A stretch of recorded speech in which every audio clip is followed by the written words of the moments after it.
కానీ అలాంటి దుస్థితి దేవునికి వచ్చిందండి.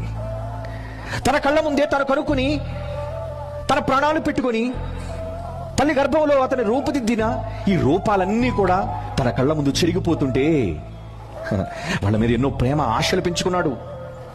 భూమి మీద పుట్టిన ప్రతి మనిషి మీద ఆశలు పెట్టుకున్నాడు దేవుడు. నిన్న దినం చదువుకున్నావు కదా, మనము తన కోసమని, మనలను తన కోసం నిర్ణయించుకున్నాడు ఆయన. మన పుట్టుకే ఆయన కోసం. నాకు పిల్లలు కావాలి, ఆ పిల్లలు నేను ప్రేమించాలి, పిల్లలు కూడా నన్ను ప్రేమించాలి అని పిల్లల మీదే మనసంతా పెట్టుకున్నాడండి. ఏమండి, దేవుడికి పిల్లలు తప్ప వేరే ధ్యాస ఆలోచన లేదండి. ఆయనకు భార్య ఎక్కడుందండి వ్యామోహంతో భార్య వైపు వెళ్ళిపోవడానికి? ఆయన దేవుడే, కానీ భార్యను కావాలని కోరుకోలేదు. ఏ ఇతర బంధాన్ని ఆయన కోరుకోలేదు. నాకు ఒకే ఒక్క బంధం చాలు. ఏంటి ఆ బంధం?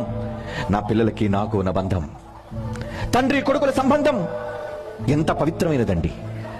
నాలో నుంచి ఉద్భవించిన నా పిల్లలు, నా గర్భాన ఆత్మను పంచుకున్న నా పిల్లలు, నా గర్భవాసము నుంచి ఉద్భవించిన నా పిల్లలు, వాళ్ళు నా వాళ్ళు, వాళ్ళు నా సొంత వాళ్ళు.